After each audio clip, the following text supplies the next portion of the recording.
Hello and welcome to Travel with Meenakshi. আজি আমি দুডখমান ধুনীয়া ঠাইলৈ গৈছিলোঁ তাতে ড্ৰোনৰ সহায়ত লোৱা দুটামান শ্বট চাওঁ আহক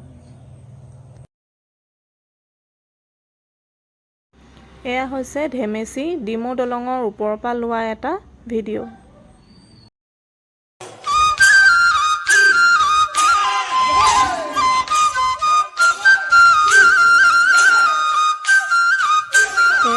চেঁচামুখৰ গাঁৱৰ মাজেৰে বৈ যোৱা দিহিং নৈৰ এটা ভিডিঅ'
ভিডিঅ'ৰ লগতে কেইখনমান স্নেপশ্বটো লোৱা হৈছিলে সেই কেইখনো চাওঁ আহকচোন